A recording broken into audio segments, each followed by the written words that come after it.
Oh, from New York, New York, you are listening to Extra Time, driven by Continental Tire from the AT&T 5G Virtual Studios. I'm Andrew Wiebe with my partners in soccer, David Goss, and presenting from his parents' computer room, not sure where, Tom Bogert, making his full debut, his first cap. The Peace here on Award Extra winner Time. of the month. Tom Poker. Yes, the Peacemaker. Is that what these are, correct? The Peacemaker Award winner of the month. Welcome, Tom. And this is your first appearance, obviously. This is a sort of January camp for you. How do you feel? What are you nervous about? What's sort of on your mind here? What do you hope to prove? Where were you when you got the call? Look, who was the first person you told when you got the call? I'm massively honored. This is a big opportunity. Look, I'm going to put my head down, work hard, take what the game gives me, not try to do too much, doing it for my family, for my friends, for everybody back home. Just trying to make everybody proud here. Do you have any concerns about the speed of conversation here, taking a step up to the full-time podcast game? Do you think maybe you take some time to adapt, or are you ready? I'm just going to, complete a couple 5-yard passes, get in the game, and hope that, my internet keeps up with the big boys here. Right, that would be ideal. It is our final show of 2021. Charlie Davies is off on this Thursday. He is somewhere in Disney World or Disneyland. I'm not sure where he is, but he's having a good time. I think Charlie's only a Florida guy. I don't think he goes out. Yeah, I feel like he wouldn't go all the way to the West Coast. That's a little too much to bring his family. Classic New England snowbird move. Yeah, we wish the best for Charlie. You'll see him in the new year. Just a little bit of housekeeping here before we jump into what is a crazy packed show. I mean, we're talking 2022 schedule release. We've got there's nothing to talk about. Nothing to talk about. Exactly. Yeah, we're going to be lucky to fit this into an hour and a half. CCL draw, of course, went down. We've got Tom here, and I'm just retweeting Tom. That's my Twitter account for the better part of the next 2 months, is just retweeting Tom reports. Charlotte's expansion draft went down. That feels like ancient history. They made some big trades. We'll talk through those. Free agency is open. There's some names flying around the rumor mill right now. We have a ton of odds and ends, whether it be trades that went down, extensions signed, etc. Talking Sebastian Lletget, Paul Arriola, DeJuan Jones, Dylan Nealis, etc. The biggest story is the winter transfer window, MLS Cup odds for 2022, and still somehow a mailbag that Anders, I'm sure, will tell us we have to skip, but we shall see when we get there. Here is your schedule coming up. December 15th, which was yesterday, Wednesday, end-of-year waivers went down. We haven't heard a word on that, so TBD. Free agency opened. Reentry process stage 1 is December 17th. Stage 2 is December 23rd. My new theory on reentry is that I react when it happens, not before. So we're not really going to talk much reentry on this show. Super Draft is January 11th. Our first show back will be January 10th. It'll be a full Super Draft preview, and then we'll have a bunch of interviews, et cetera, and then the season's going to start on February 26th.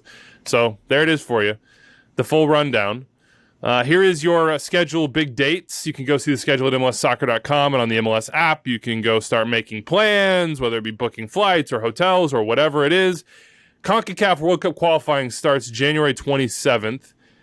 That's through the February 2nd window there. CONCACAF Champions League will start February 15th. The first two windows are the 15th through the 17th and the 22nd through the 24th. We'll chat through the draw here in a second. Opening day, February 26th. Heineken Rivalry Week, July 8th to 17th. The 2022 All-Star Game presented by Target is August 10th. Decision Day is October 9th. It's a little earlier, of course, because the World Cup in 2022 in a non-traditional time.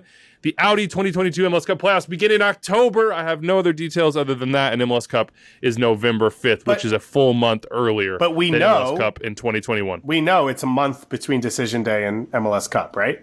So we know it's going to be straight through, which is cool. Yeah. And obviously there's not going to be an international break because the World Cup's coming up. So it'll be a unique setup, and I think that for all fans, I think this is pretty exciting to see what this will look like. And maybe it'll be possible going forward as Arsene Wenger tries to send us all to space and change the world or whatever he's doing. I hear they're going to sell NFTs to make that happen. Probably crypto, blockchain. It's a crypto NFT combo game here. They just got to, once UEFA figures out how to do a draw, they'll get on board. Sure. I don't know. We'll see what happens. No conflict. But look. Yeah, 2022 is going to be a little bit of a strange year. We all know that because of the timing of the World Cup. I think one thing to really focus on, if you're an MLS fan, a soccer fan throughout the world, and we're joking about it here, is how that schedule in 2023 and beyond, whether it be the international breaks or otherwise, starts to sort of dictate what MLS's schedule might look like. You have the Leagues Cup coming in 2023 in a big way. It'll obviously be back in 2022. Let's go. But in 2023, it will be that full big boy tournament. So there's a lot to think about, and there will be more change coming. Just get used to that. Here are some details on the schedule. Just to give you an idea, look, a lot of people like to talk about midweek games. At most, 5 midweek games going to go down despite it being compressed into 225 days here, and no consecutive midweek games in MLS. Now, look, you have other competitions, so that's not to say that there won't be a lot of midweek games, but as far as league play goes, 5 is the maximum, and there will not be consecutive weeks with midweek MLS regular season games. National TV-wise, The Athletic has a good breakdown of how many games per team, basically. You can go check that out. We'll reference them a lot in this show. Jonathan Tannenwald did do the count. He's on top of this stuff. 32 weekends in the calendar in 2022 with games scheduled, and 27 of those have free-to-air games. So that's like ABC, Fox, Univision, Unimas, games that you just need an antenna or whatever it is to access. That is good news. So we'll take a closer look at that. You can go check out on MLSsoccer.com all the breakdowns of national TV, etc. We're going to take a look at the games themselves. Let's start with this. Dave, give me an opener, February 26th weekend, and give me a rivalry game in July. What are the 2 on that little bucket that you're looking forward to? So I don't know if you said it, but I think it's July 7th to July 17th is rivalry week for everyone. 8th to 17th. 8th to 17th. So I said it, but I know when I go into my list mode that you just check out completely. So I didn't even know we started the show, if I'm being honest. Yeah, exactly. It's just like a lot of droning in the background. For opener, it's obvious to me. It's the Portland Timbers coming off MLS Cup loss at home, hosting the New England Revolution at Providence Park. That one's February 26th, 7:30 p.m. Eastern time on Fox. I mean, you're talking about a Revs team that didn't really play against the Western Conference. Now you're playing against the team that hosted MLS Cup. Are we talking about a post-Blanco, post-Valeri Portland Timbers for the first time ever? Or is Blanco coming back? What do the Revs look like with Tejan Buchanan gone now? I think there's a ton of intrigue, a ton of quality, and the moment. I mean, I was just at Providence Park for a big game. The moment will be there, and it'll feel like a huge game. So to me, that's the one that stands out for opening weekend. And then for rivalry week, it's Charlotte. First time ever in the league, they're going to play against Nashville, which is one of the closer drives. That's a new regional rival for Nashville. And I know when I was in Nashville for the playoffs, I talked to a bunch of fans who were excited about Charlotte coming into the league and sort of making a triangle with Atlanta that they'd have. And we're hearing crazy numbers about what Charlotte's going to have for their home opener at that stadium. And you'd assume as it goes through the season, and especially for a game like that, it'll just get bigger and bigger. And so it's exciting to have that map fill in. I think we were all fans of MLS where, people on Reddit would put up the map and it was just empty space across the U.S. Now it's starting to fill in and more fans have more access to games. Tom, you have the honors here of being the front man. You're the face of Anders' top opener in rivalry week. So do your best Anders impression, Tom, how you might think he would sell these. Before you do this, I want you to think about this. Imagine you wake up every day with the bluest skies and the greenest mountains because you're in Seattle. I need you to get into that mindset and assume that you invented the sport and you are a Soccer City USA. Now you can begin. Exactly. Yeah, I was gonna say this is the first sign of you guys not trusting me. It just starts with here. Give Anders take. It's like the game model. This is the position you're playing. This is what you do. You turn when I say turn. You pass when I say pass. You're a robot. You don't think about it. These are all the triggers, and just go. So I'm taking Anders here. Look, I'm not gonna be able once to you can deliver follow it as well as he will. directions, you can freelance. All right. Once you. That's a great quality. That's the deal. If you're looking at your resume and saying, I follow directions really well, that's not a strong point. That can't be one of the first couple things. I don't know. I got a 4-year-old, man, and he's still struggling. Thank you for comparing me to your 4-year-old. I appreciate that a lot. That's you've progressed. Look at that progress from you. I progressed to a 4-year-old. You're a completely different podcaster than you were 25 years ago, Tom. How many people have you asked before me? Jeez, must be really dead. It's like when Dome Torrent was saying Hebert was their 9th option at center forward. It's like, screw it, we'll get this guy. Anyway, look how Hebert worked out. That Anders is looking forward to. Yeah, the games that Anders are looking forward to via me, opening weekend, LA Galaxy versus the defending champs, New York City FC. That's going to be a good one. We'll see. Probably not Taty Castellanos, who are NYCFC going to replace him with. They seem to have a lot of flexibility when it comes to that. Top end of the roster. What will this City Football Group Global Network kind of come up with a replacement? I'm very excited to see that. LA Galaxy, year 2 of Greg Vanney, and their own open DP spot. There's talks of Christian Pavone. There's about 15 to 25 teams trying to sign him. We'll see where that goes.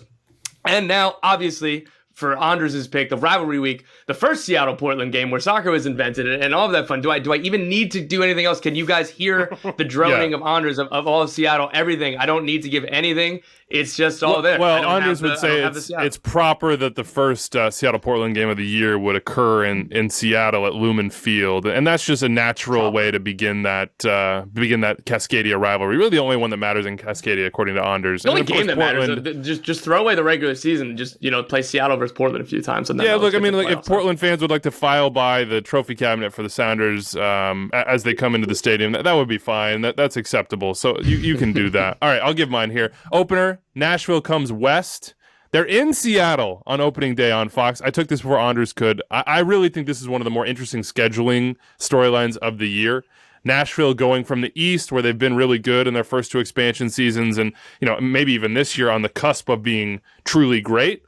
Now they go into a different conference where they have less experience against those teams, where they'll travel a little bit more, and where they may not be probably more than anybody in league history. Yeah, well, Vancouver's still got a lot of travel to do. So trip to Orlando. Vancouver's like, hold on, man. Hold on. We did a lot of flying. But I just am so curious to see how they adapt to the West and how they fit into the West and how they improve year to year on these last 2. So we'll see what happens with them. I like that one on Fox on opening day. I believe that's on Sunday, February 27th. I also want to just throw out stadium openings because we haven't hit those yet. So you start with March 5th. That's Charlotte, Bank of America Stadium. They got the Galaxy in here, so you can see the Galaxy getting a lot of play on national TV. That one's on Fox on March 5th. This is going to break the all-time record for attendance. They're shooting for 74,000. It looks increasingly like they'll get that. It's $15 for a ticket. So they're like, that is, to go see that match, the first ever home game. If you're in Charlotte or you're around Charlotte and you're like, I don't know, man, you can get in for $15. Dave, you and I have been to so many openers, first evers, whether it be stadium firsts or it be club firsts. It is always just an incredible, emotional day of newness and of joy. And a lot of times the result, if it's not a win, doesn't really matter. If it is a win, it just is an amplifier. It's just so fun. It's also smart from the team because that's how FC Cincinnati started, right? That city came out of nowhere as a major soccer city, and now we see the environment. March. But that whole thing built on University of Cincinnati's campus was affordable tickets for students in the upper deck and all of that. And all of a sudden it was like, oh, this is fun. There's 45,000 people chanting and enjoying this. So it's going to be a cool start for Charlotte, and it makes a ton of sense. Yeah, no doubt. So the previous record was an Atlanta United record. No surprise there. So they're looking to break that one on March 5th at Bank of America Stadium. And then the Josie Altidore JPA Beckham game? No. That was an Atlanta game. That's a class, though. Is that more like the Clint Mathis JPA game? This is the tri-state area over here. New Jersey, New York. We got you. Okay. All right. All right. Hey, look, May 1st, Nashville, Union. Nashville Stadium actually is the largest capacity soccer-specific stadium in the U.S., and that one opens on May 1st against the Union, which is a playoff rematch, of course, and now an East-West game in 2022. So that's going to be really cool as well. I can't wait to see what Nashville can do there, and that's another wrinkle in their move west, which is they're going to be on the road basically for, almost 2.5 months. So we'll see how they fare with that road trip. All right, go check out the schedule at MLSsoccer.com and the MLS app. Plan your year. It's nice that it's out at this time, that we have the full thing. You can get schedule in place, or like hotel, flights, circle stuff on the calendar, convince whoever you need to convince to go with you or to let you leave, etc. Let's talk CCL draw. That went down. Good job to CONCACAF. No redos here. One time. They got it on their first.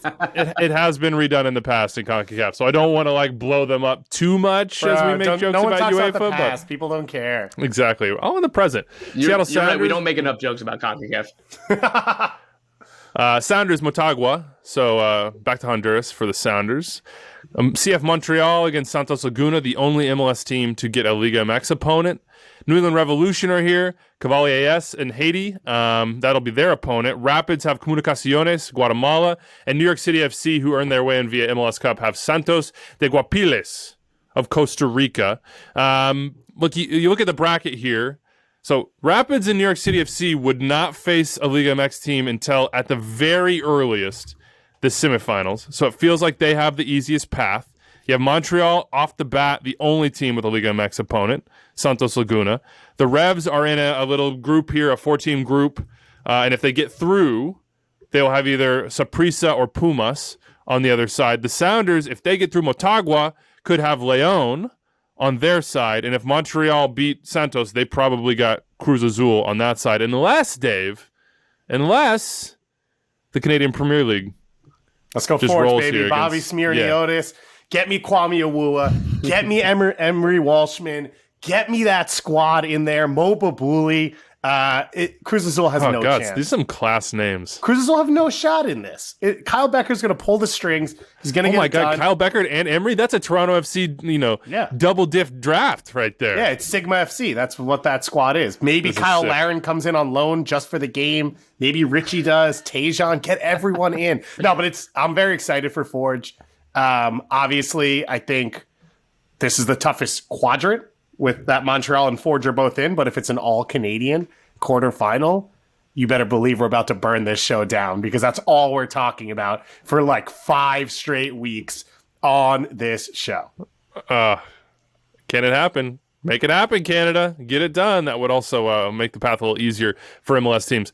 Again, they haven't won it. Who has the best path, in your opinion, Tom, and who should be putting the most into this? I'd love to go against the grain and say CF Montreal, just because screw it, you could play 4 Liga MX teams and just really be the kings of CONCACAF and just put together a run that nobody will ever match, because it'll just be impossible to beat 4 Liga MX teams. The draw won't happen like that. Are but we it's bringing obviously Eddie Sabrango NYCFC. back for this? Let's go. Sorry. It's obviously NYCFC or Colorado, because they won't face either a Liga MX team or Seattle in the semifinals. As long as they get through that first round, they play each other in the quarterfinals. One MLS team, whoever gets through, would be into the semis against either likely Seattle or Lyon. I believe that's how the bracket is. So if you are able to avoid some of those top teams to that long, that's definitely the easiest draw. I would say the Rapids, because I think Comunicaciones is a easier first round matchup than Santos is for NYCFC. And then, as Tom said, you face potentially an MLS team, a little more familiarity, less travel there, and then whatever comes out of the Seattle-Leon portion. Now, I think Leon is the best Liga MX team in this competition based off the way the rosters look right now, and that makes it tough for all 3 of the MLS teams on that side of the bracket that you have to deal with them, even though it is the only Liga MX team in that group. So, as usual, I'm excited, and I will be let down and heartbroken at some point. Jonathan Sanchez said he was going to take a break from hitting us up and then immediately tweeted us whether NYCFC will be serious contenders for CCL and Campeones Cup. I think, for Campeones Cup, man, it's one game. So they're definitely serious contenders there. How about CCL? There was a big argument in NYCFC Twitter going on this morning. Glenn Crooks and Rob Abramovich talking about how much they should put into this competition. My opinion is NYCFC should absolutely go for it, but I heard your little tease, Tom, about Taty. If he's there, they might be the favorite among MLS teams or close to it. If he's not, that changes. What are you hearing about Taty? Do you think he goes in this window? I mean, like the Daily Mail, take that with a grain of salt, is reporting that that West Ham is monitoring him and the number is at 20 million. And Pep Guardiola is quoted as saying, I think he's a guy who will do the next step in Europe. I know he has the quality and I think he's ready to make the next step to Europe. We will see where. I mean, what's going to happen with Taty? Is this it for him with NYCFC? Help us out. Yeah, I mean, I don't have anything that to suggest anything's close, but just the fair assumption is to not expect him to be that he's played his last game with NYCFC. And the timing's right. He's been in the league for a few years. He's clearly taken the next step. He won the Golden Boot. He's clearly at the point where the next step in his career is to move to Europe, or let's say, Palmeiras or somebody, one of the South American giants, because again, Palmeiras are still very, very interested in him. That interest has not gone away. They tried to sign him and Edward Atuesta last winter. They had a couple bids rejected from both of those clubs. They were trying to get Taty for like $5 million, but he signed a new contract at NYCFC. They're still very interested in him. So some of the numbers I heard was that maybe they were hoping for 8 or 9 million, and just kind of after the last couple months, he said, I can't possibly see the fee being that. I also would be surprised if the fee's 20 million, but hey, maybe they get in, drum up a bidding war between, say, Palmeiras and European clubs. But yeah, I would assume that Taty's not going to be there for that CCL run. But even if they don't sign anybody, which they will, obviously, they're going to put resources into this team as they have. Tyus Magno was a $9 million player that played a couple hundred minutes for them last year. Like, they have a ton of talent on this team. They still have a lot of players. Like, he came off the bench to score against Philly. Like, Philly, that would have been Philly's club record signing 3-4 times over. And he was just somebody who came off the bench against them because Taty Castellanos is suspended and Hebert, ran his race as a starter. So that's just the kind of level of talent that this team can have, the way that they've used the U22 initiative to kind of deepen the roster, because those slots don't count acquisition costs. And that's how, City Football Group can, make the team a little bit stronger, a little bit deeper. So I'd have high expectations for what they're going to do with whatever resources they get. But again, I would not assume that Taty Castellanos is going to be back. I agree with Tom, that I think that if Taty's gone, which I believe he will be, because you sign a contract, you extend, you win a championship, you win the Golden Boot. That's the process, right? That's sort of what LAFC was trying to do with Eddie Atuesta and Diego Rossi, was here's the timeline, and this is part of it. And Taty has hit that timeline. He mentioned Talles Magno, Thiago Andrade, Hebert, who I've mentioned multiple times, when he's fit and healthy next year after coming back from that injury. Nicolas Acevedo didn't play at all in the playoffs, which means you have some flexibility to slide guys around. You can move Maxi out wide if you need to. You can change the formation, whatever it is. This NYCFC team will, I believe, hit the ground running. And that's one of the toughest things for CCL. Normally, and NYCFC was the biggest culprit of this last year, most of the signings aren't even done by the time the season starts for some of these clubs. And NYCFC has a fully loaded roster. You're hoping Anton Tinnerholm's healthy. If not, okay, that's a little bit of a hole that you have to deal with. Tavon Gray played phenomenally in the playoffs, but you hope that Anton Tinnerholm, the best right back in MLS, is back. Either way, this is a team that has their identity, will have their coach in place, and will have a ton of talent to be able to start CCL on the right foot. And as we've said, with their pathway, they could hit their peak in May and not have to face a Liga MX team until that point. And so that's where all the positivity comes from. And while it may hamper their ability to win Supporters Shield, I don't think it hampers their ability to win MLS Cup again, especially when you look at the way that they kind of tailed down in August this year and then peaked back towards the playoffs. That's something that you could do again next year. So this is a team that I think should focus on CCL and make it a priority. I completely agree. I agree with Gus completely. Yeah. Sorry, we missed something. My internet must be a little slow here. But yeah. But to be fair, to offer kind of the other side of the argument, we thought a lot of this about Columbus. Like, you could kind of just swap their name in for NYCFC last year, and they got off to a really slow start and a bunch of injuries that they never recovered from. And sitting here, you'd assume that, if you really focus on CCL, you really hurt yourself in the Supporters Shield race, but, you shouldn't have to worry about not making the playoffs. And that's what we all thought about Columbus. And the run above the playoff line just never came, and they missed the playoffs. So I get where, I guess, the hesitation might be. But again, I don't see why you would get into this tournament that is champions of champions of the region, the prestige. You just go for it. I mean, look, they just became champions. They spent years grinding and reconfiguring their way of competing and building on that model and moving through coaches that have progressed them, and then finally get it done to just ship CCL. It makes no sense. If you're an ambitious club, if you want to be considered a winner, if you want to progress from this point of winning MLS Cup off the 4 seed, which is an incredible accomplishment, you don't go into CCL and just pass on it. If you don't think that your squad, and again, you're right, Columbus they did it. This happened to them. We didn't think it would happen to them, and it did. If you don't think the squad you've built can do it, which I think is crazy given the spine that they have, the veterans that they have, the bevy of young talent they have, whether it be homegrown or international, the resources that they have, whether it be to sign players or just to discover and identify players via the City Football Group. If you don't think that you can do it, what are you doing? What was the point of any of this? It's not that big of a lift. If the Union with significantly less resources and worse attacking talent can do what they did and go to a semifinal and make the playoffs and almost get through to the conference final and make an incredible run, if they can do that and you don't think you can do that, again, what are you doing?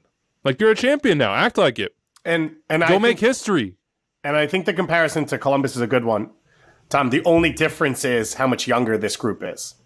Right? And you look at Columbus, and I thought they were the deepest returning team we'd ever seen. I said all of that. But Harrison Awful, Jonathan Mensah, Artur, all these guys are older than what you're talking about with this NYCFC group, and they're probably not as deep. They also lost Aiden Morris in a terrible injury. So it's tough. But you're playing those games anyway.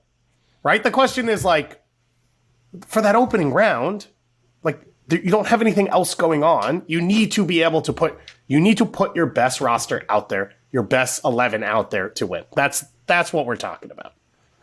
And look, they had a ton of guys on the bench this year that aren't starting, that are quality. Play those guys in MLS matches. Like let Thiago Andrade go run at people on the weekend and go win your midweek. Like build that way. Yeah. I don't know. Let's look at the other teams and just give one thing that you're looking forward to for each of them. How about the Sounders?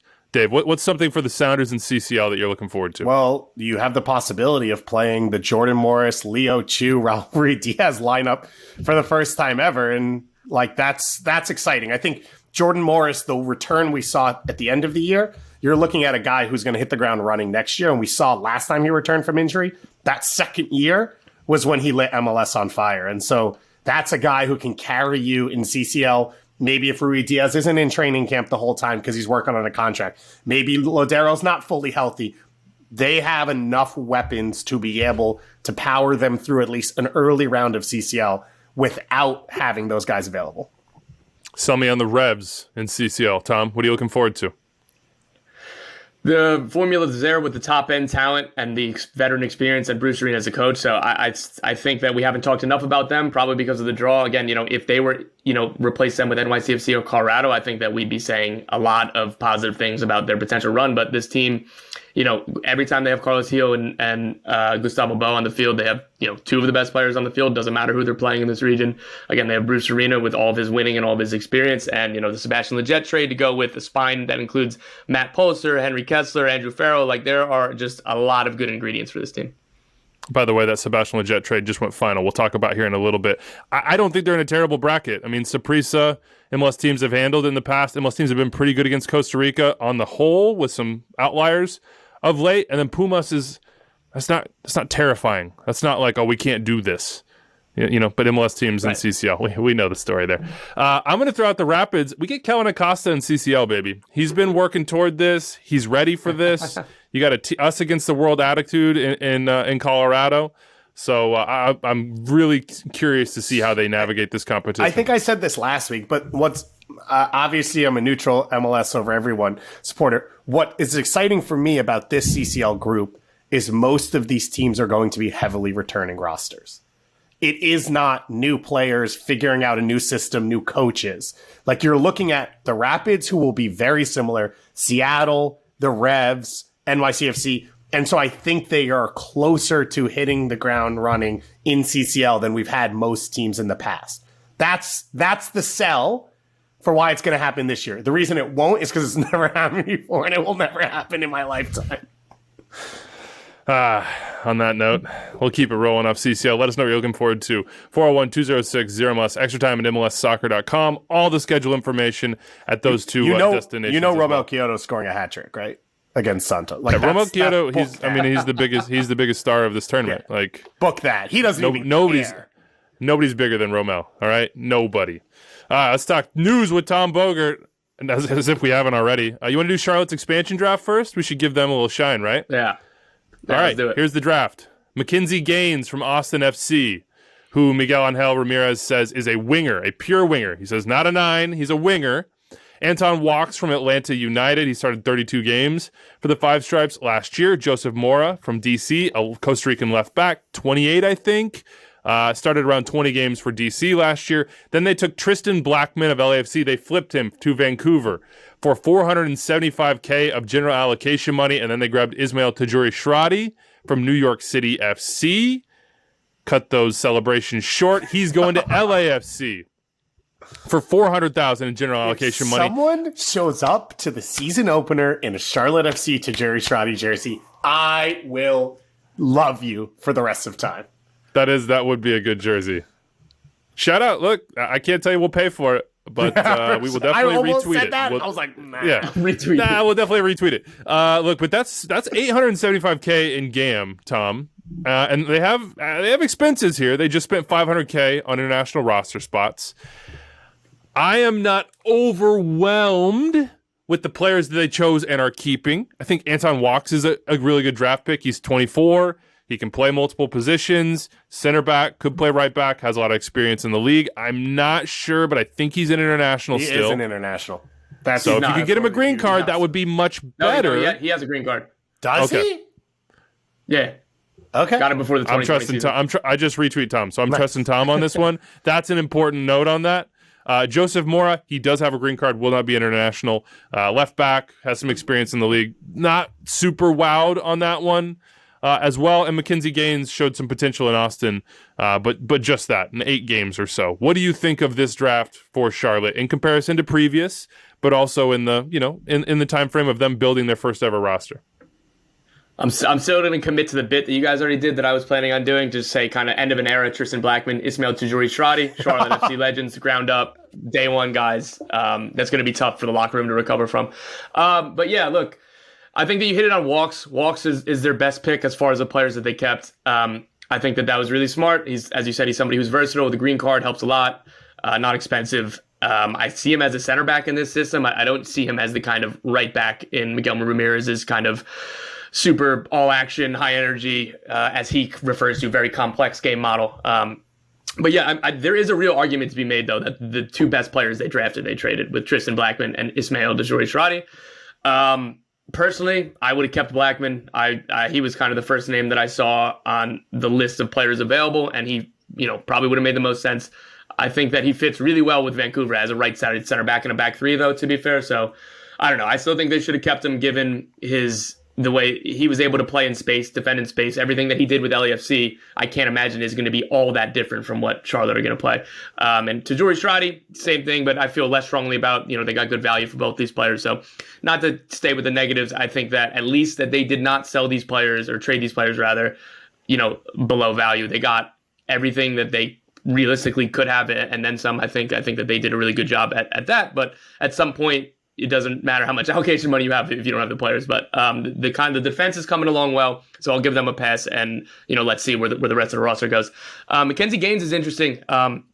Miguel Ramirez was gushing about how electric he was, and that he watched his debut in person. He was at that Austin game, and he was blown away by just his athleticism and the dynamism that he could bring. At first, I didn't necessarily love it because I was under the impression that he had to be on a senior roster slot for the whole season. But in reading through these very deep and very intricate MLS rules, he has to be a senior roster spot until roster compliance day, which is a day or 2 before the season starts. And then after that, they can move him down to the supplementary roster. And Charlotte are not going to fill all 30 spots of their roster before opening day. They're keeping flexibility. They want to make sure that they can make changes as they see fit as the season goes on. So he's technically going to be a senior roster guy for right now. And then I would be shocked if a day after roster compliance they don't move him to supplementary. So I like that pick a lot more than I did when it happened. Joseph Mora, again, personally, I don't see big value in using an expansion draft slot on somebody that you could have gotten. I forget if he's re-entry draft or if he's free agency, whatever he'd be, but DC declined his option. And I just think that, they probably could have used that spot on a player who was under contract and they wouldn't have to worry about it. We wouldn't have to worry about a potential Joe Corona situation here. But, if he becomes their starting left back that plays 25 to 30 games and he's fine, we won't remember that he was out of contract. So all in all, I think that they did a little bit of what I expected. I expected them to at least make a couple trades. Again, I wouldn't have been surprised if they didn't do more, just based on the way that everything I've heard and everything that I kind of understand about their vision, their theories and everything. So all in all, I think it was a pretty good draft. I don't think that we're going to be looking back at it like Austin's or Cincy's in just what happened here. I think that it was a good, not great draft.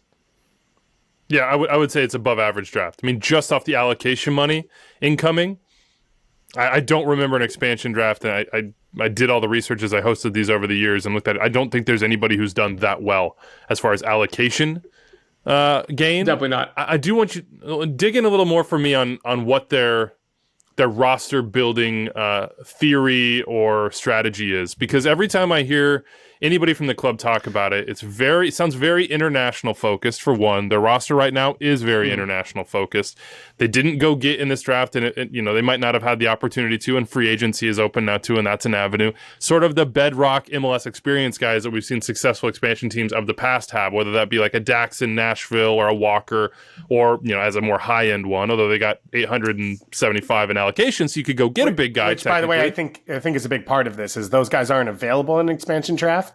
But when you look at the numbers that Godoy, Dax, and Walker Zimmerman went to Nashville, you're sort of in that realm of Walker a little bit more, but that money you could potentially flip for one of those guys. And I think one of those is better than bringing a few guys in, bringing a Josh Williams in an expansion draft and guys like that who maybe aren't starters on your team, and you're sort of wasting those spots for us getting that allocation and being able to bring in one of these guys if they become available over the next 2 months.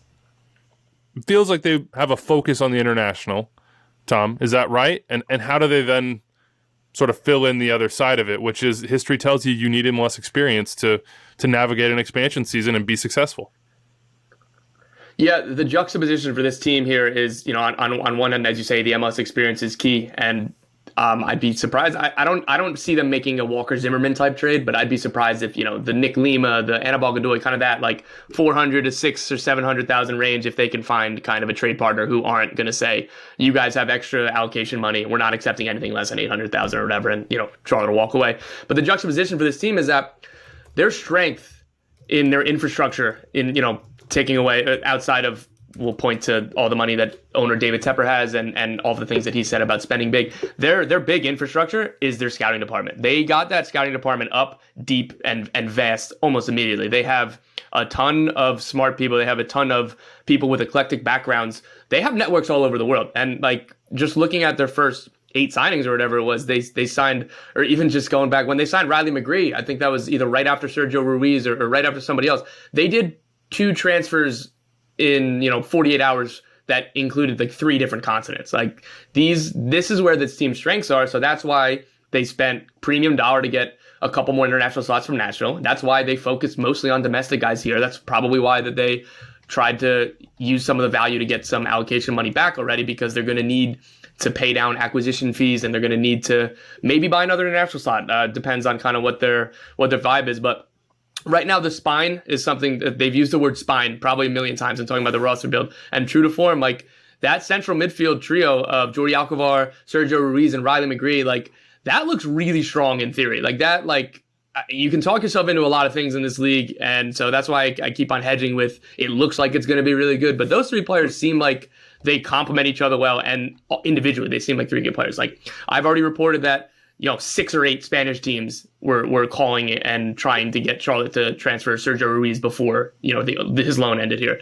Like they rejected a couple offers. Birmingham City are desperate to keep Riley McGree, and everything I've heard is that Charlotte just aren't budging. They're not listening. Like we acquired him for a reason. We want to see him in Charlotte, and we think that when he gets here, his value is going to keep going up anyway.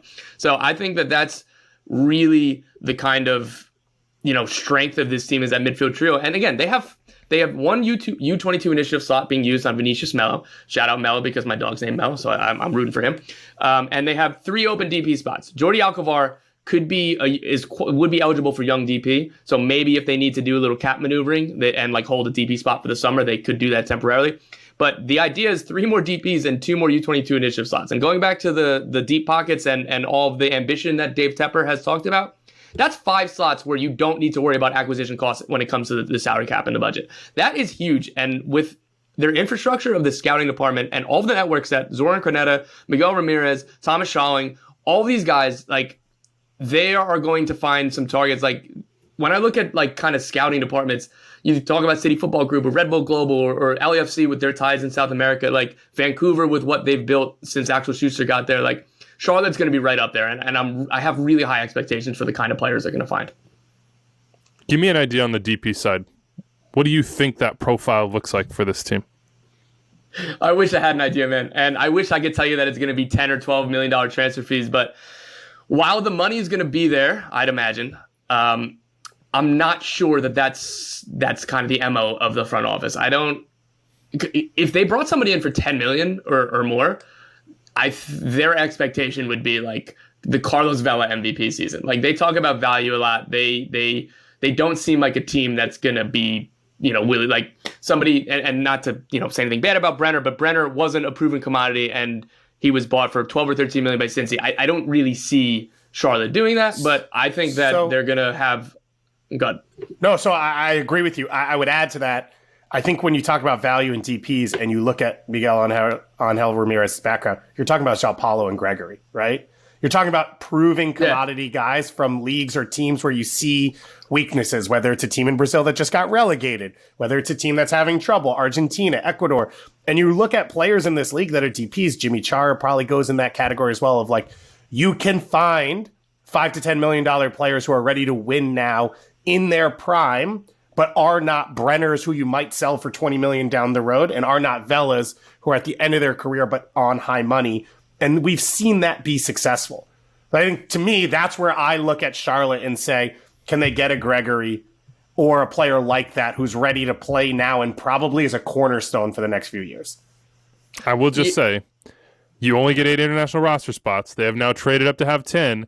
You have to fill your roster with non-internationals. So it's great to be eclectic, and I agree. Like, a lot of these signings are starting to pay off and sort of, hey, we signed him early, and now it's, the value is rising. They're performing better. McGree's a great example. I think Alcivar is going to turn out to be a good signing. Obviously, Ramirez knows him well from Ecuador. But you still got to, as you said earlier, you still got to build out the whole roster. So I'm very curious to see how they do that on the other side and fill those domestic roster spots. They do have the number 1 overall draft pick in the Super Draft. So you'd think you could get something there, at least somebody who can, I'm not saying Daryl Dike because that doesn't exist in every draft, but something to help you on that side. But they're going to have to figure it out. Like, it's bigger than just international shopping. Yeah, and the interest didn't, progress to any serious talks or anything. But I do know one of the guys that they at least thought about or liked if the price was right, like Sebastian Lletget or Paul Arriola, like guys like. I do know that they are looking at, like, they're not completely disregarding this. And I think that I've heard some of that too, maybe in part because they want to, like, they have this international profile, but they were also pretty deliberate. And like, I was told multiple times that the sporting director, Zoran Corneta, and head coach Miguel Ramirez have, and one of the assistant coach, whichever assistant coach arrived first, it's escaping me which one it was, that they have seen every single team in MLS play live. Like, they were going out of the way to make sure, look, like, we promise that we're not overlooking this league. Like, while we talk about our scouting department and networks and everything, we do understand the value of MLS experience. And again, well, how much they understand that or how much they value that, so far there's a lot of international flavor, but they have at least been looking around. And again, as long as what's going to really hamper that is that, and Zoran Corneta has even said this on the record, like, yeah, like, I get it why teams are jacking up the prices because they know we have more money in spots to fill. He's like, I'd do it too if I was them, so I don't blame them. But like, there are a lot of trade offers or trade talks that end very quickly because we are way far off on our valuations of this player. Like, we'll move on to our next target. And those could come a little bit, those bands get a little narrower as there's some pressure and some time and things like that. So we'll see what happens with Charlotte FC. But got some good assets here. They moved on in the expansion draft and a couple players that they like too as well. So can I just say, I think from here, I don't think we know a ton. It feels like it may not hit early, right? Like, this might be the type of team similar to what we saw with Austin, of like Druisi was done in the summer. Like, it feels like this is a group that the best roster they have will not be on opening day. It'll be over the course of this season. And not that this year will be a dry run in any way, but Charlotte FC might be the better group in 2023, which I don't think is the wrong way to build because you learn things as you go along. All right, let us know. Sorry, real quick. Guys, you're 100% right. They talk about flexibility. They talk about not locking themselves in, and this is something that Nashville did. This is something that Austin did. They deliberately held the DP spot open for the summer. They were very deliberate about that because we want to see what this looks like. We want to see where we most need this. We don't want to lock ourselves into something and like it looks good on paper and then we suck when we get on the field. So I don't know if Charlotte's going to hold the DP spot or not, but they are definitely going to retain flexibility for the summer. That's how I describe ETR. It looks good on paper, sucks when we get on the field. Well, yeah, warm-ups are always great. Pre-show meeting is always on fire. All right, let's talk free agents. We're just going to keep ticking away all these news items. Free agency is open. There are more free agents than ever before because the band has widened as far as who is eligible on that. Let's start with the big names. There are 3 number 10s around the league that are free agents.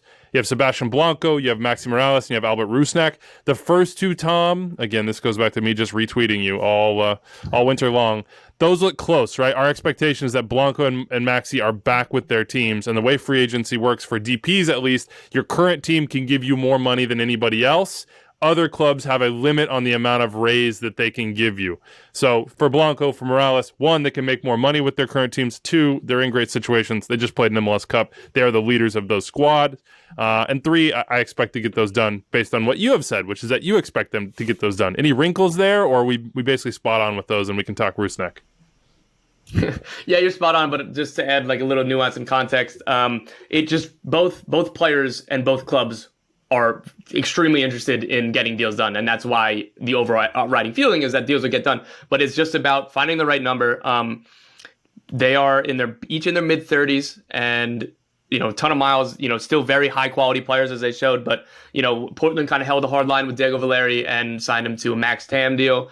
I don't know if that's what's going to happen, say with Blanco and Morales in their situations, or if maybe it'll be a deal that's structured in a way that maybe year one, you're a DP and then you can be bought down, or maybe it's more of a rolling contract, 1+1, something like that. But it's the number is something that obviously both clubs would prefer, like any other club, to keep DP spots open, but we'll see kind of where those negotiations land. I have not asked around about this for about a week, but as of pre-MLS Cup, neither of those deals were 100% done. But again, these are the overriding expectation is that they're going to return.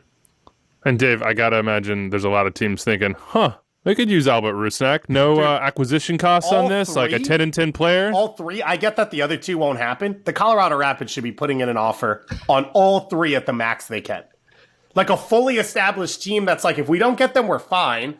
But if we do, we don't have to pay a transfer fee and we get a DP. And you're right, Rusnak's the number one because he's in his prime. He put up 11 goals, 11 assists last year. You can play him out wide. You can play him in the middle.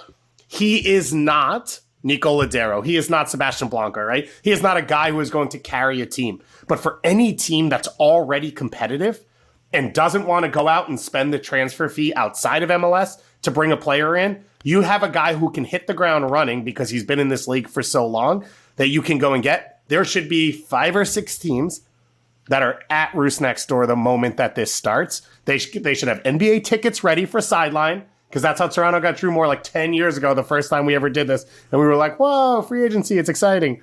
And he just makes a ton of sense. The Rapids are the number one because they have so many pieces where if you have to wait, if you have to negotiate, they don't really need to know what's going to happen with him to affect the rest of their roster, and they can win without him because they were the number one team in the Western Conference this year.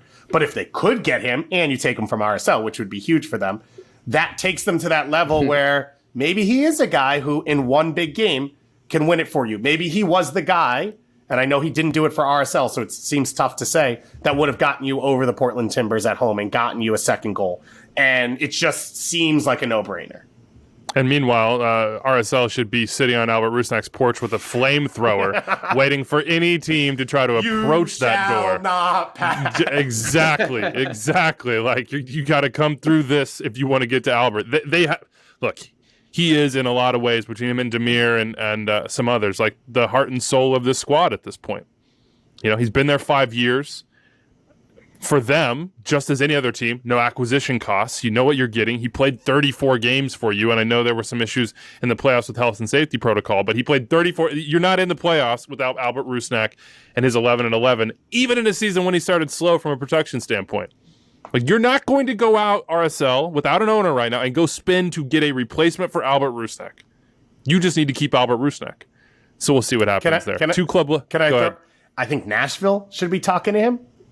As well, for again another team where they sort of know where all their pieces lie, so they can spend some time negotiating. But again, you don't have to pay that transfer fee to bring him in. They got $1 million in GAM too, but they don't even need it. It's a free agent. And it fits with all the pieces that they have. So I think that one makes sense.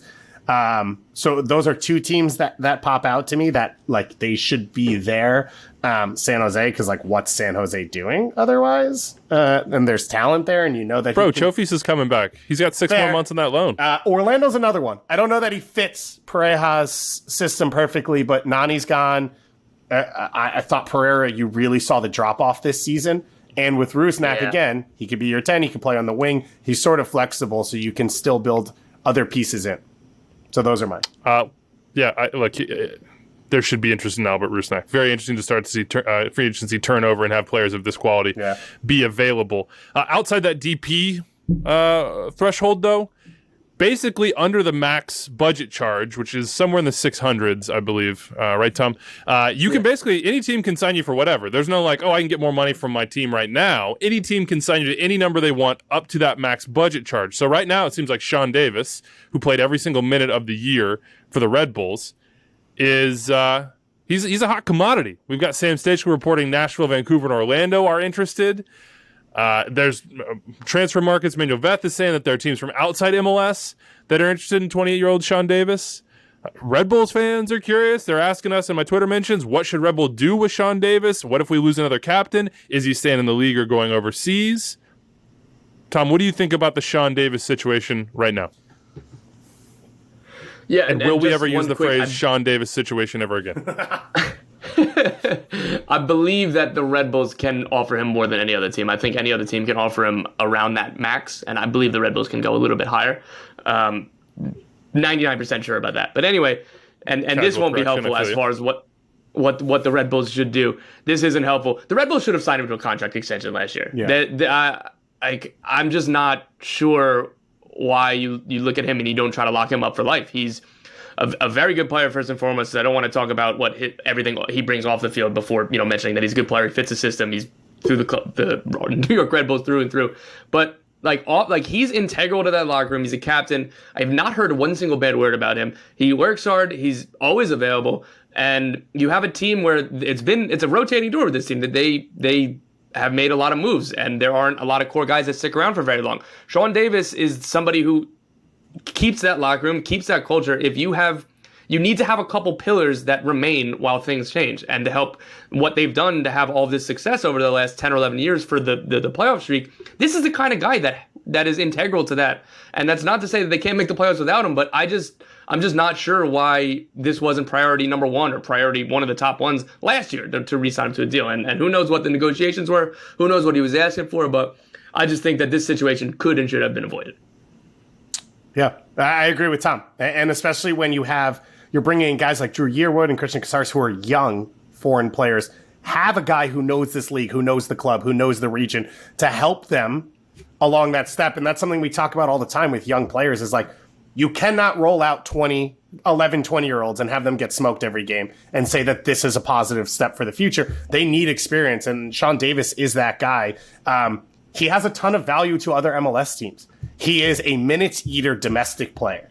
If you bring him into your roster, you're getting 30 games out of him. You know he could do it at a high level. He's not a best 11. He's not really pushing an all-star, but he can fit along other types of players, right? You could put him next to a destroying 6 and he could sort of be on the ball a little bit more in advance, or you could put him next to an 8 and he could be the guy who sits and covers. So the rumors that we're hearing, Nashville, I think we talked about it last week or on the last show, Weeby, of one of their priorities should be, what's the future behind Dax? What's the future behind Godoy? And I like Anungano. I think he's a good player, but Sean Davis is a step higher. And can he help you split minutes with those guys? You assume Godoy has a ton of national team stuff as well this year, because it looks like Panama is going to qualify for the World Cup. If they do, it's also an intercontinental playoff. So is he flying to New Zealand and then coming back? All of that allows you to get Sean Davis a ton of minutes. If it is Nashville, it'd be surprising to see him go overseas, but this is one of the changes, right? Chris Durkin is a European player. Like that qualifier has changed for MLS players. There is multiple overseas situations that he could potentially step into, but he probably has more value to MLS teams because of his domestic tag. Like a New Jersey guy, so you understand why Red Bulls is probably where he would like to stay, at least on the personal side of things. But he's also a Duke guy. Charlotte's coming up. We just talked about how they need experience, and he would be a nice midfield piece if Miguel Angel Ramirez wants to play sort of a high-energy action game. Like, Sean Davis knows how that goes. And, oh, by the way, Mike Jacobs is a Duke guy. Talking about that Nashville link, I'm just throwing it out there. Some other news. Yeah, exactly. Some other news I hear, Sasha Kleshin, I think he's the first free agent we've seen sign. He re-signed with the Galaxy for his G's. Throw it up. Sasha Kleshin coming in as a substitute, banging in PKs. Still rolling along, coaching the youth as well. Looks like Kellen Rowe will return to Seattle. Again, he's got a tattoo of the skyline on his arm, so that's not a huge surprise as well. He ate up a lot of minutes and was a quality player for them last year. Shane O'Neill is one I think they would probably like to bring back, but his salary cap number was like in the low hundreds. And so he's going to get a raise, and a lot of teams are going to be interested because that relative raise is still very good value for them. So right now, Toronto and Atlanta have been linked with Shane O'Neill. Both make sense. Gonzalo Pineda knows him well. In Atlanta and Toronto, they need center back help. We talked about this all year long.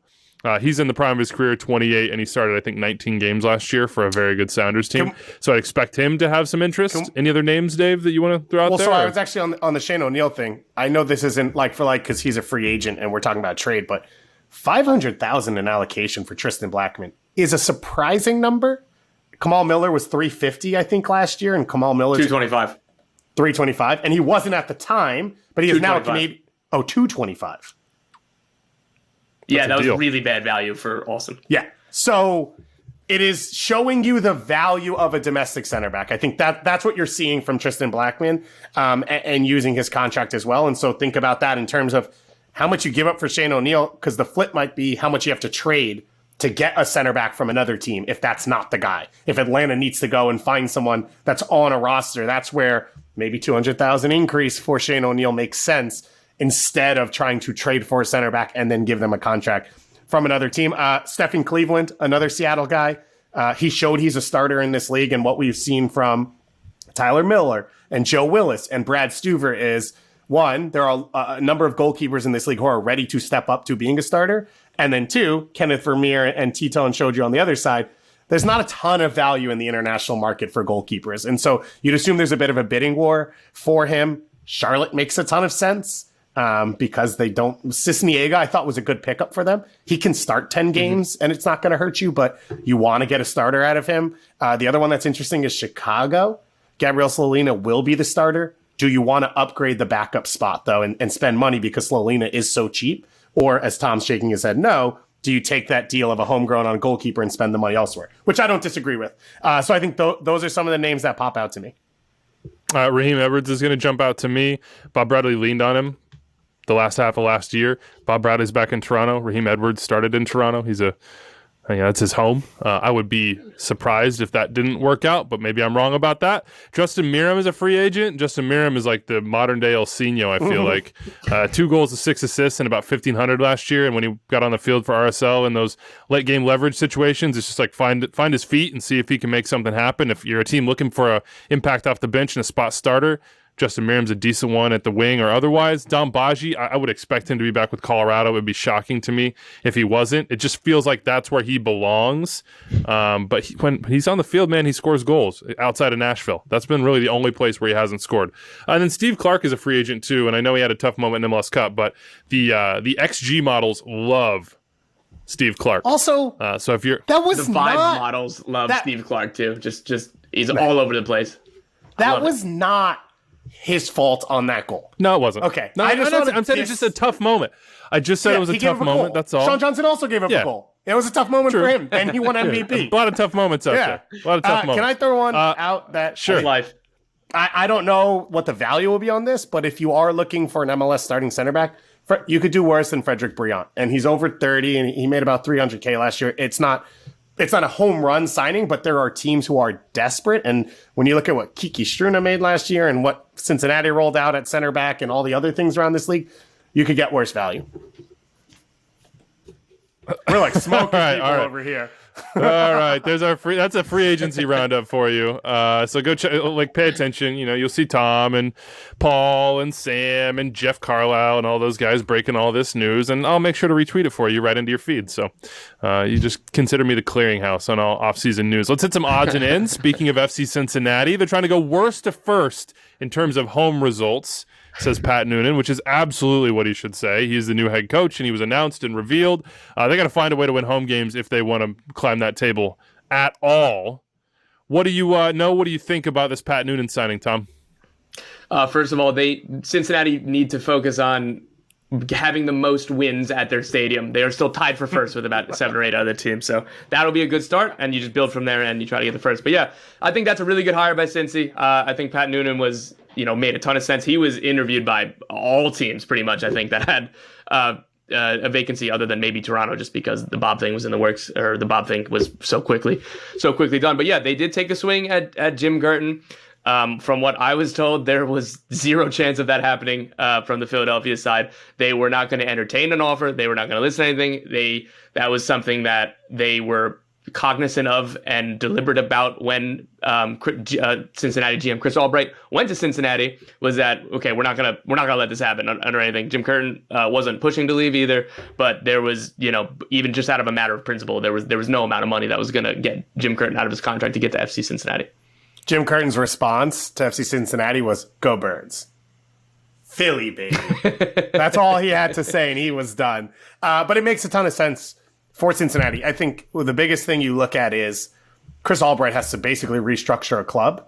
And so trust is huge. And so for him to have a coach who sees the game the way he does, who sees his system the way Chris Albright's going to start bringing in talent, and I think has the same idea of the way to win in this league, it just makes too much sense because of all the other things Chris Albright has to do. He has to build out the academy. He has to build out the scouting network. He has to restructure the roster from some of the international talent they've had, from the lack of MLS talent they have. All these things he has to work on. So to have a little bit of a blind spot where you know what you're getting from the coach, even though he's a first-time coach, you at least know his personality. You guys know the way you see things.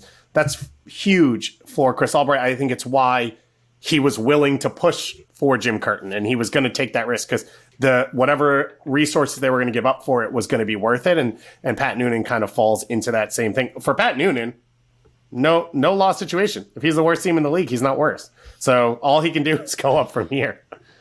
I mean, look, just life's having all a about coach managing expectations, guys. Exactly. Just having a coach for 2 straight years, that's a big win. 1 straight year. That's a big win for FC Cincinnati. Like, just a little bit of consistency.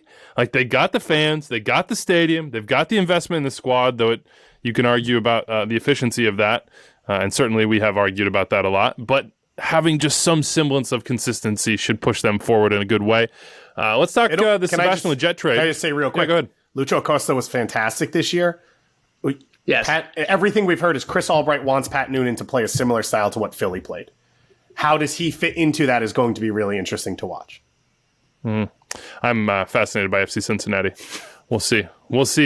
I'll be back for a March soon, Cincy folks. Jeff Carlisle, Tom, you had this first. You didn't have the details, I guess, but you had it first that Sebastian Lletget was going to the Revs. Now those details are out. It's official. $1.3 million in GAM. It's a little bit misleading, maybe you could say, because it's $300K in GAM in 22, $223. We're seeing a lot of these trades split it over multiple years, and then it's $800,000 GAM in incentives. Look, now you have a midfield of Polster. You assume Polster, Lletget, and Carles Gil. Maybe Polster could play on the wing a little bit if if you don't have an exact replica for Tajon. He's the 6. Oh, Lletget's the 6? No, you said Polster would play on the wing. Polster. Oh, no, I'm saying Lletget could play on the wing. You said Polster. Oh. Oh, my bad. No. What do you think of the trade, Dave? What do you think? Lletget to the Revs. The big thing to me with Sebastian Lletget is his flexibility. He can be a winger in this league, and he can be an 8 in this league, or a 10 if you really need him in a pinch. And so for any team bringing him in, that's like the number one is, well, he can fit with everyone. And then you add in the success he's had, the quality he has, I think what he meant for the LA Galaxy locker room in some tough moments. And obviously with the Revs, he has experience with Bruce Arena. And so it just feels like you're losing Tajon. Sebastian Lletget doesn't give you the attacking explosiveness that Tajon Buchanan gives you. But if Traustason hits, great. If he doesn't, Lletget can play out there. If he does, then you can play Lletget farther central. If you want to limit Carles Gil's maybe minutes over the course of the year to keep him fresh, or you're worried about injuries that he's had over the last few years, he can also fill in there. So that's the appeal with Lletget. And it just makes sense for a Revs team that's sort of in a win now mode to not push the can down on replacing Tajon or using that money. Use it now for a guy who can help you now. Also, it seems like his best attribute, and I'm thinking a lot with the U.S. national team in this sense, is to retain the ball and to get the ball to players who can make plays in space. If he can be that guy in the midfield for the Revs and find Carles Gil in areas where Carles Gil can make a difference, that's going to be a really successful partnership there. And we know Bruce Arena loves to go back to his past and say, hey, I trusted this guy. I like this guy. I want this guy on my team. He's going to make a difference for me. MLS veteran, TID. Still, I'm curious what those incentives are on the $800K, but we shall see. By the way, DeJuan Jones sticking around. He had been a subject of some overseas interest, apparently. 3-year extension for DeJuan Jones, one of the best left backs in the league. I think certainly the best young left back in MLS at this point. And I want to ask you this, Tom. Do you think we'll see Adam Buksa with the Revs next year? I don't think so. I think that the interest is going to be too strong, and I don't see the Revs kind of white knuckling, holding on to him, and desperately trying to just say no to everything. I think that it's just the right timing for player and club, and I think the right offers are going to come. And as long as the right offers do come, I see him going back to Europe. But kind of sticking with the Revs, just like that midfield trio, that concept of So if Buxa leaves, then Gustavo Bo can go up top, and then that unlocks you to play, one center forward formations again, and while being able to get all of your best players on the field. So if they sign another winger, like you said, if Traustason hits like a 4-3-3 or 4-2-3-1, whatever you want to call it, that has Matt Polster as a 6, Sebastian Lletget as the 8, and Carlos Gil as a 10 is among the strongest groups in the league. And I think that trade is, he's going to be a really good player for them. I think that Lletget, we can squabble about the value. I think that the $500,000 guaranteed would be too cheap, but the $1.3 million, if it hits incentives, might be a little too expensive. So there's a lot of legwork that's going in the $800,000 incentives. I don't know what went into it, but just to be annoyingly personal, to make a joke about this, this scoop came from, I was driving, and that's when I started hearing about the deal's done. And I pulled over to a rest stop on the New Jersey Parkway, and that's, that's where my life is. And that's what you deserve. That's what I deserve. Just big time sitting in a parking spot at a rest stop looking at, I don't know, like a Dunkin' Donuts through the window being like, this is nice. Okay. Was it the Molly Pitcher rest stop? Because that's one of my go-tos on the way from New York. No, it's in Central New Jersey. Shout out Central New Jersey. That's a top I-95 rest stop. Weaves, you into this? Just know that if you call or text Tom Bogert about news, he will stop everything he's doing to make sure that he is on top of that scoop. So he will stop everything. So you assume, by the way, one of the incentives in the $800,000 is winning MLS Cup, and if they win MLS Cup, they won't care what it costs at that point. So that's always a positive.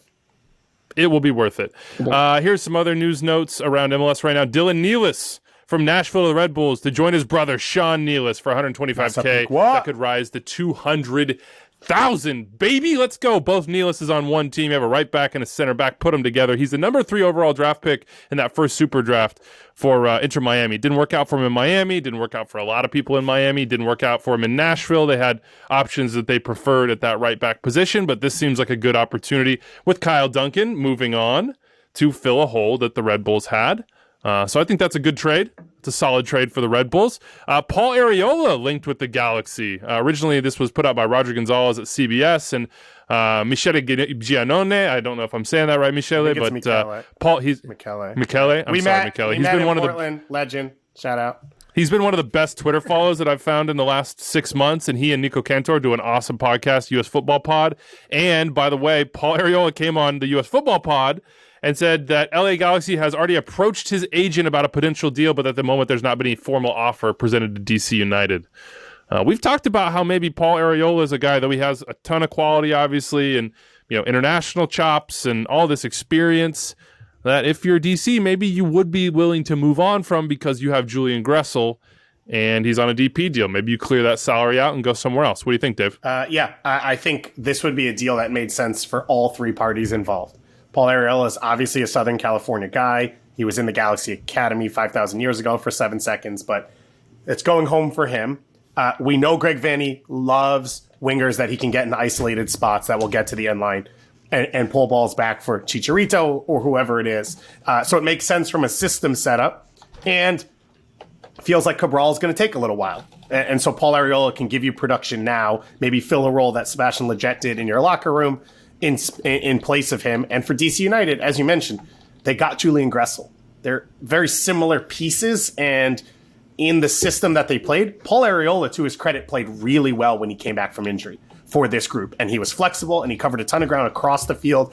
And I was impressed by the way he played inside rather than needing the ball out wide to create chances and be more effective, be a second runner at times in the box, score some goals. But it just feels like the type of move where if DC can move him on and bring someone in who fits better into the new system, which was obviously set up after Paul Arriola, it just works for all three parties. Got thoughts, Tom? Yeah.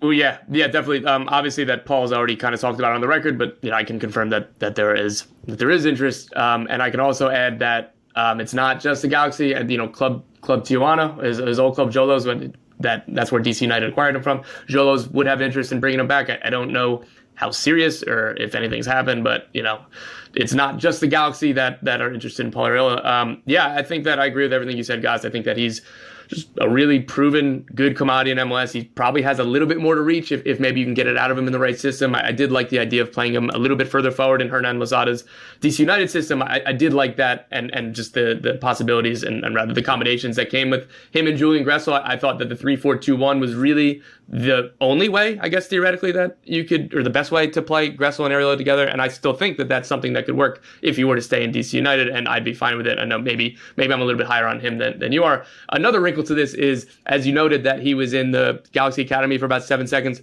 When DC United acquired him from Jolos for about, I believe the transfer fee was $3 million, they also had to send the Galaxy a stupidly exorbitant amount of allocation money for his homegrown rights. It was like $500,000. And then they kind of passed that buck forward when DC United charged FC Cincinnati a stupid amount of allocation money for a player that wasn't on their team since he signed Lucho from Liga MX after he had left DC United. So if I'm DC, maybe they're less petty and more professional than I am. I would say whatever we agree, you might have to throw 500,000 allocation money to make up what you made us give you for a player who wasn't yours. Well, putting some ideas in. But that's just New Jersey in me. We'll see what happens there. Final one on odds and ends. Ignacio Piatti retires from professional soccer. Shout out to Nacho, one of the most entertaining, best players in this league. We got to keep his memory alive. Nacho forever on those great Montreal Impact CCL teams and playoff teams as well. Oh my, how much time do we have in one show? We'll see how long Anders lets us go here. The biggest stories of the winter transfer window, now that we've gotten through everything else. 2 head coaching openings in MLS right now, LAFC and the Houston Dynamo. Everything else has been filled. Sam and Felipe over at The Athletic are reporting that LAFC are in talks with Renato Paiva.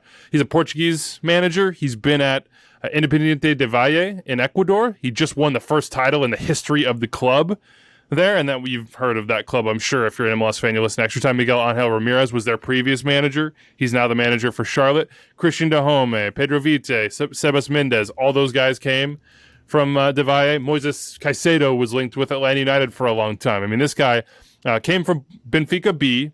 This is sort of his jump into being the manager of the first team. 3 losses in 30 games and makes history. This is a guy right now LAFC are linked to. It makes sense given their South American links that we've talked about before. It makes sense given that this is a club MLS has been to in the past. There's clearly some sort of connection between folks here and folks there. And he seems like a guy that could be in the profile that they like. I mean, what do you think about this, Tom? Does this make sense? Yeah, it definitely makes sense. And well done by Sam and Paul, as always, for getting that info. All I had was that John Thorrington was going to be such an insider on the breaking news thing. He has to low-key compliment. He's working little angles where we're just out here saying Come on, Sam's my mentor out here. I gotta lay out for this. But yeah, all I had was that John Thorrington was in South America to interview a candidate, which isn't much information at all, given I couldn't even give you a country. So that's super interesting. I do know that Ante Razov was very impressive in his interviews, and he's definitely a candidate, but my assumption / the little bit of whispers I heard that I figured they were going to go to South America, and they haven't said that a deal is done or they're in advanced talks, but this would kind of fit the bill for what you expected for LAFC's next manager after the very successful Bob Bradley era. And it makes a lot of sense with their culture, with their locker room, with the players they target, with their networks. I think that this would be, I'm not going to pretend that I've watched any of these games played, but from what, we've read about him, from what you guys have talked about him, and the pipeline that you just mentioned about Independiente de Valle, I think that this is kind of the profile of a coach that you'd want for LAFC in the post Bob Bradley direction. And there's 2 pipelines here, right? Like, he's Benfica B. True. He understands the European market, what clubs that LAFC are trying to sell these young South American players onto might be looking for, and have ins to those clubs and that sort of soccer culture. And then also now he has the understanding of South America as well and credibility there, and an ability to change locations and succeed. I mean, that's a big one. We talk about players adapting. You have the David Goss theorem, which is, it takes a year for them to become their true and full selves. It's the same with coaches, I would imagine, too. Just plugging somebody in, be like, oh, you succeeded here and here. Like, you can do it in the U.S. and MLS. That's not universally true, but at least he has this one, has that in both sides. So Two little things to note. One is his predecessor at De Valle was Miguel Angel Ramirez, who's now the head coach at Charlotte. And the other is my understanding of the way it's set up at De Valle, and this is a club that's obviously emerged more recently and is aggressively pushing academy players through, is that the role of a manager there is actually a little different. It's less like they have full control and it's more everyone works as a group and they're sort of the figurehead. And so it's interesting to see how that fits in with, obviously Bob Bradley was the power vacuum in LAFC. He's now gone. John Thorrington, you would assume, is taking over more control of the way the team plays, the way the team is put together. And maybe this is a different relationship that could work better or works differently, but that's what John Thorrington's looking for. That's an interesting nugget there. Some other stuff here. Josie Altidore, we still don't know what his future holds. Is he going to be bought out by Toronto, transferred, etc.? But I would assume bought out. So TBD on where we see Josie in 2022. Kai Wagner says he wants to be sold. That's per transfer market. He'd like to move on. Any other rumblings? He say that every year. Yeah, he said that last year too, to be fair. Understandably And then he so. signed a Okay, new now's the contract. time, guys. Yeah, well, hey, these are complicated decisions, Tom. Anything else out there that you're hearing as far as rumblings, as far as sales in MLS this winter? Like, who are names that you would toss into it? Is Pepe going to go? I mean, Dallas keeps saying he won't, but kind of seems hard to imagine. We've already talked through, like, Buxa and some other big ones. Taty, anybody else on your mind? Yeah, Taty's the guy to watch. Ricardo Pepi, it's cooled off a little bit just from the mania that was happening, because I think Dallas did a pretty good job of trying to stomp out that fire. I have heard, very, very minimal signs that maybe they're not 100% married to he's definitely staying. Maybe it's 99 or 98%, but there's a little crack of sunlight there. Again, it all depends on offers and whatever happens, and I guess how much he wants to try to push his way out. But yeah, Taty Castellanos. I haven't heard anything on James Sands lately, but this time last year, I was hearing maybe this time this year. So he definitely has interest in Germany, the usual places like Holland and Belgium. But, I don't know if anything's serious. I don't know, what everything's looking like. Ernst Tanner just said it on a press conference this afternoon. The market in Europe is dead. That's what people have been saying since the beginning of COVID. But, some deals are still getting done. There are a ton of players to watch. There's a ton of Justin Che is another one. Bayern Munich still want him. Other clubs still want him. Dallas, too, are trying to keep him. So I guess we'll see with all these and how the rumors, the reports, the interest, the offers, all that come out. Silly season is the best season, isn't it? Coupe is dead. That's the negotiating position that I would have if I was Europe. Like, it's dead, man. No money. We got nothing. Like, hey, we're gonna throw a couple dollars your way, euros, whatever it is. But hey, don't expect much from us, all right? Don't expect much. We're talking Marshall Plan over here. Didn't realize we'd get there. Yeah, I got to rebuild, all right? Orlando City linked with Facundo Torres, which is an interesting one. He'd be about $10 million, say the reports from Penarol. And he's a big-time talent in Uruguay. So that's one to watch. Are there any other clubs in MLS, Tom, that you think are going to make a big signing? We have Timbers and Tacos hitting us up asking who's going to make the splashy moves. Anybody you think, or are we going to be waiting until the summer? I don't know. Orlando would be the front runner with the new ownership, but it's out of Luis Muzzi. Like, they did sign Nani. They have the track record to Pato, big names, all this stuff. And again, now with the new ownership, 3DB spots open, that'd probably be most likely. We'll see what. If Houston are going to walk the walk after a lot of talk with new ownership, there's definitely going to be more money there. I don't know if it's going to reach, the big name like that, but those are probably Toronto with Insigne. That stuff is real. I don't know if it's going to happen. I'd be leaning right now, if I had to guess, that probably not, because I think that he'll stay in Europe. Maybe he'll work it out with Napoli, but that is a real thing, that real talks that are happening. Behind Forge beating Cruz Azul if Insigne signs with Toronto, so burn it all down. The one thing to throw out there is there's rumors about Jaime Lozano, who was the Mexican Olympic national team coach last year, over the last 2 years, with Houston. Interesting. And this is sort of what we've all been waiting for, is like, sign a Rui Diaz, right? Sign a Zelrat. Sign a player coming out of Liga MX, whether they're Mexican or not, who's ready to play, not 32, not 33, at 27. And that's what you want to see for Houston as a big signing, is bring a guy in who's ready to win now, who can be a difference maker, but bring them in probably from this region. You don't have to go to Europe because of the market that you're in and because of the success those players have had in the past. Completely agree. There will be a lot more that happens over the course of this holiday break. Remember, we won't be back until January 10th. We'll be tweeting about it. We'll be doing all that. And who knows, maybe we'll get dragged back in to do a special if something big drops. But you can follow Tom. You can follow MLSsoccer.com, the MLS app. All the news is there, as well as, I value my Athletic subscription. Paul and Sam, obviously, Jeff Carlisle, a ton of other people in this sphere doing great work as far as reporting goes in local markets and nationally in Spanish language as well. So we'll retweet the stuff out there. Things are going to happen. And get at us if you see something that interests you. Meanwhile, we'll finish up with this. The 2022 MLS Cup odds from BetMGM are out. First, Ben Baer hit us up. He was flaming Dave and I in the group chat because we can't figure this out, man. I'm not a math guy. The pluses, the minuses, what's it all mean? Ben Baer says, hey, extra time if somebody else other than us are confused here. Since you guys can't figure this out, plus 160 on odds means if you bet 100, you win 260 total. That is your original $100 and 160 in winnings. And then the other side is negative. What you have to bet, if it's negative 160, you got to bet 160 to win 100. Do you understand this better, Tom? I think that's right. Yeah, that's I'm a New Jersey guy. What do you, of course. Anyway. Oh, okay. All right. I see you here. We got the odds out there, MLSsoccer.com. You guys got these up? Any of them interest you other than LAFC tied for first with New England and Seattle at plus 700? Let's go. BetMGM shares ETR's LAFC. Delusions, baby. That's wonderful. Gotta love it. You want to know what we think best value is? I don't know. Whatever, just any interest you. I mean, I'm looking at Vancouver down at plus 6,600. That's interesting. As a long play. The two that jump out to me are Columbus and Nashville. You'd assume Columbus takes a jump this year just because it can't be worse than it was last year. And they have most of the roster together. They have the stadium now. So that would be one that I would look at. I think it's plus 2,500. And then Nashville as well. I think Nashville's plus 25 and Columbus is plus 2,000. There you go. It's pretty. Nashville's one of those teams where if they make the playoffs, they're dangerous. Like that's how they're set up.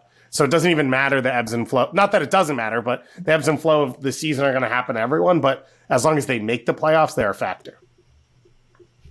Boom. Yeah. Down at the bottom, as I said, I like Vancouver at plus 66.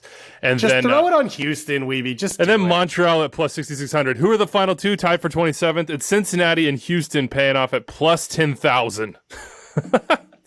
Plus. Put it down. Come on. Why not? Why not? Just give it a try. Give it a try. Go check them out at MLSsoccer.com, the MLS app, or at BetMGM. Our final one in the mailbag, 401-206-0MLS. Extra time at MLSsoccer.com.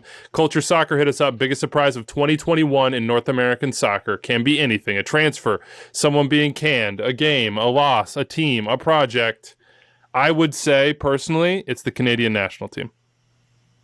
Men's or women's or both? I guess the women won a gold. Yeah, I was thinking of the men, but you could easily do both. Yeah. I was thinking of the men in the sense of like being at top of the octagon, which, you know, now we might think, oh yeah, it makes sense. Look at all this talent. But when the octagon began, I don't think that didn't seem necessarily like a likely or realistic target. I mean, their rise has been absolutely incredible. So I think that would be the biggest surprise of 2021 for me, or NYCFC not choking in the playoffs. You know, that's a pretty big surprise on the road. I'd say from an MLS perspective, the Rapids being number one in the West, I thought they'd be good. I didn't think they'd be that good. And Hani Mukhtar's MVP run. You know my theorem. It takes a year, but it took a year, but it hit owning that theorem stronger than I expected. And so I'd say those are the two big surprises that stood out. You guys are going positive. Doyle's not here. Somebody's got to bring the negative. The idea that both LAFC and Columbus missed the playoffs is still wild to me. If you think about January last year, we were like, even going back to Doyle, his tears were, if these teams don't win a trophy, it's a disappointment, and they both missed the playoffs. We were all thinking it. I think that was kind of the biggest surprise, and I guess Gabriel Heinze, we were all singing the praises of that hire. It looked perfect on paper. It looked really good, and it could not have possibly gone worse. Yeah, that was a train wreck. Tom. Yeah, those are good. Perfect those are good. You really filled the shoes. As we Yeah. prepare to leave here and send everybody on their journeys for the holidays, however they celebrate them, we're thinking of you. Thanks for listening. That's been the best part about doing this show than hanging with these guys on Mondays and Thursdays, is hearing from people that enjoy the show, who say, hey, this is the way I keep up with MLS. I love it. Really appreciate you out there. Any final thoughts here? Any thoughts on Tom's full-length debut? I thought I think he made a case for himself, in future camps here. I think he showed the understanding of the game model that we wanted. I think he showed his fitness levels as well. He showed his qualities, and that's what we're just trying to give him a platform to showcase himself. That's all we're doing. If European clubs are interested, we'll listen, but Tom will probably break the rumor before he gets signed. The one thing I will say, if we're looking for constructive feedback, pace of play, news breaking chops, but then the internet connection, we got to work on that. Really got to work on the internet connection. I'm going to be the guy that you talk yourself into in the January camp because there's no other soccer going on, and then you're going to look back in 4 years and be like, oh, why did he get a cap? Yeah. And on that note, We'll look back. We'll look back and say, "Man, that Bosnia-Herzegovina roster was rough." Shout out Uli Linez. oh boy, oh boy! At Tom Bogert, go follow him, folks. That's where the breaking news goes down. We're out of here until the new year, until January 10th. So that's it for us. I gave an opportunity on the last show to Kalen and Doyle, Dave, to have final thoughts for the folks at home. This is your opportunity, unless you need a break for any reason. No, I'm good. I echo what you said. Being in Portland this weekend and just having a ton of fans come up and tell me that they hate our takes and that they, are mad at us, all those things. You really do feel that what we do, affects people and people enjoy it. And I think for all of us, it's about the community. We've been part of all three of us have been part of this nerd soccer community for 15 plus years, and we love it. And we're hoping to build it and make it stronger. But to have the COVID year where we didn't get to see anyone and to get to some stadiums this year and see fans and get to talk with them, I'm excited and fingers crossed that there's more of it next year. Also, the Voyagers fan section sold out in under an hour for the USA-Canada game in Hamilton. So I'll see you in the Steel City early next year. I'll be wearing 5 jackets. So I hope everyone's there. Big Hamilton guy. We know that. All right, everybody. Big thanks to you for rolling through this year. We did more than 100 shows. We did hundreds of hours of content, obviously, and you were here with us to experience it. So we appreciate you, and we'll be back January 10th. As always, hit us up on Twitter if you need anything, 401-206-0MLS, extra time at MLSsoccer.com. And last thing, I just want to say thanks to Anders, who keeps us on track, who keeps us on the rails. And in honor of him, I will say this. There is 0 chance Seattle Sounders win CCL. Love you, Anders. Yeah, we should have Ben Bear come on and give that one for him, just as a special gift to him. And congratulations to Anders, who is engaged. Woo! Let's go. Clap it out for your guy. This would not happen without Anders, and he puts up with our inane idiocy for far longer than he deserves. He's the Max Verstappen of this show. Thank you. Stays on his own track. Exactly. Thank you, Anders. Don't crash us before we get to the finish line. We'll see you in the new year.